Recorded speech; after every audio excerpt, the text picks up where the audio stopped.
തിരുപ്പിറവിയുടെ സ്നേഹസന്ദേശമുണർത്തി ഇന്ന് ക്രിസ്മസ്. ദേവാലയങ്ങളിലെ പാതിരാ കുർബാനയിൽ പങ്കെടുത്ത വിശ്വാസികൾ. നാടും നഗരവും ആഘോഷലഹരിയിൽ. എല്ലാവർക്കും ന്യൂസ് മലയാളത്തിന്റെ ക്രിസ്മസ് ആശംസകൾ.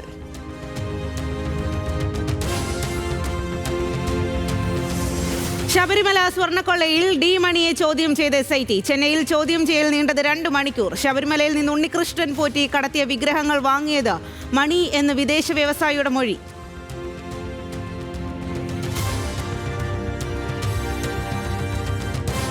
സംസ്ഥാനത്തെ SIR-ൽ 2ാം ഘട്ട നടപടിക്രമങ്ങൾ സജീവം. കരട് പട്ടികയിൽ മേലുള്ള പരാതികൾ സ്വീകരിച്ച് തെരഞ്ഞെടുപ്പ് കമ്മീഷൻ.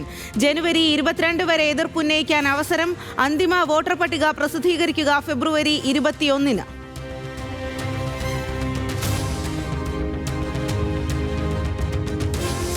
കംബോഡിയ ക്ഷേത്രത്തിലെ പ്രതിമ തകർത്ത തായ് സൈന്യത്തെ വിമർശിച്ച് ഇന്ത്യ. ലോകമെമ്പാടുമുള്ള ഭക്തരുടെ വികാരത്തെ വ്രണപ്പെടുത്തുന്ന സംഭവമെന്ന് വിമർശനം.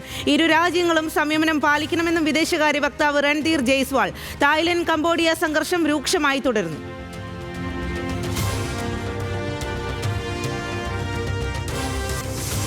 AFC കപ്പിൽ കുതിപ്പ് തുടർന്ന അൽ നാസർ. ഇറാഖ് ക്ലബിനെ 1-5 ഗോളുകൾക്ക് മറികടന്നു. ഇരട്ട ഗോളുകൾ നേടി കിങ്സി കുമൻ.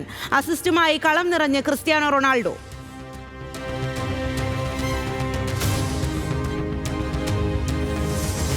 ബോക്സിംഗ് ഡേ ടെസ്റ്റിനൊരുങ്ങി ഇംഗ്ലണ്ടും ഓസ്ട്രേലിയയും. മെൽബണിൽ ജയം തുടരാമെന്ന ആത്മവിശ്വാസത്തിൽ ഓസീസ്.